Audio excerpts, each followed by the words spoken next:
like a float in the Rose Parade.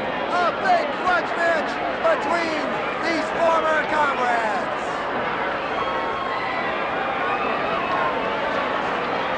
The Benedict Arnold posing for the crowd. If you want to get her picture, use a wide-angle lens. Let's walk to the broadcast booth. Hi, Glow fans, Motormouth Mike Morgan, the Moves and Maneuvers manual for this big grudge match. The Pink Elephant stabbed her former partner in the back, betraying her and all the people who helped and supported her. Now Tanya wants a piece of her hide, and there's plenty to spare. Ms. Ninotchka, traitor, capitalist, don't be so quick to take credit. I have been checking her records, and I will make report. The Russian determined to bring the whale down. And she flattens her with a big monkey toss. You may not agree with the Soviets' politics, but at least she has the guts to stick to her guns. The blob has turned tail more times than a game of pin one on the donkey. Ninotchka ditched the Glow Clown and all her friends, but she's not alone. She added 50 or 60 pounds to keep her company. The traitor moves in, and why not? She's built like a moving van. Ooh, Tanya catches her with a double arm drag, but the poster child from Pepto-Bismol returns the favor. And the Russian hauls her over again. The last time these two met, both grapplers were counted out of the ring. But you really can't blame the Soviet. Her foe rolled up like a ball and refused to budge. She should have bounced her all the way back to the locker room. The Bolshevik sets into the ropes, and the tough catches her with an elbow to the throat. And now she's choking. Whenever these two have met, the bleached whale was always the first one to resort to dirty tactics. She's lost all confidence in what little wrestling ability she had. She's got to rely on chokes and punches to get her through the match. And then it's a romantic dinner for two, her and the dessert cart.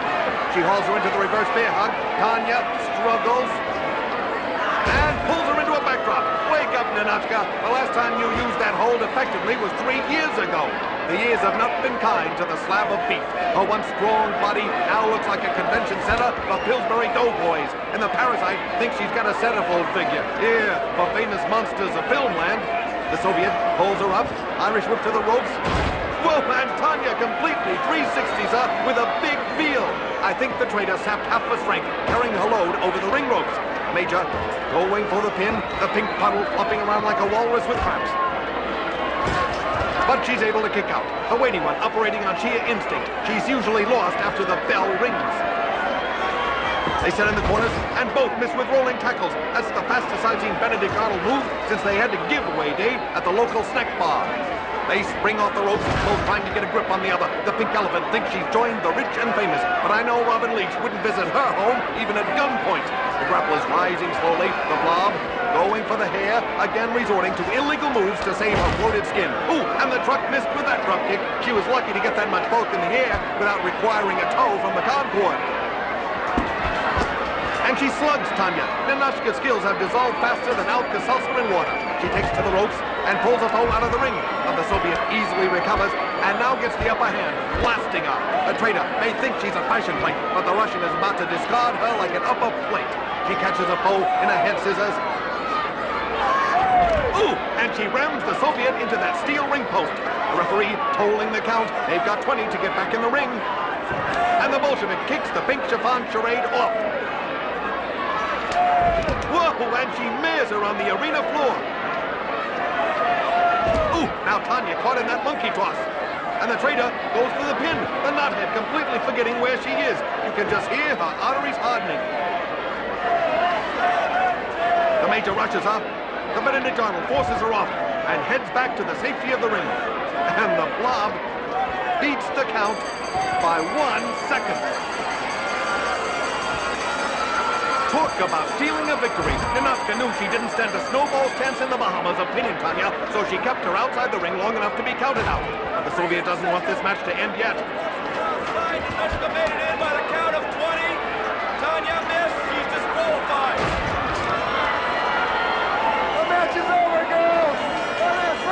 Tanya mares her to the mat. She doesn't care about the match. She wants her revenge. Ninotchka, the match is over.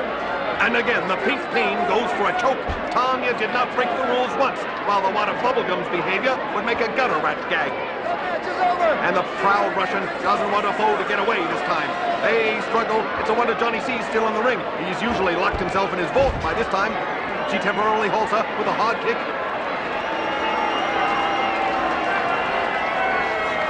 Ninotchka, you're the winner on a count out. You're the winner on a count out. The winner, Ninotchka.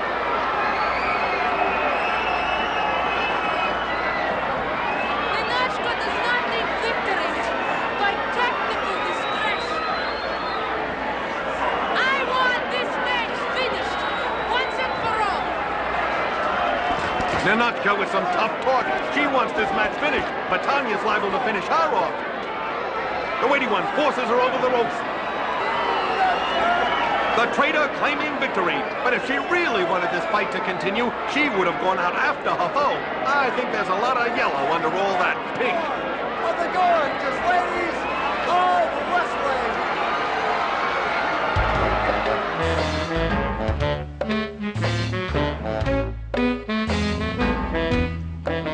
Doctor!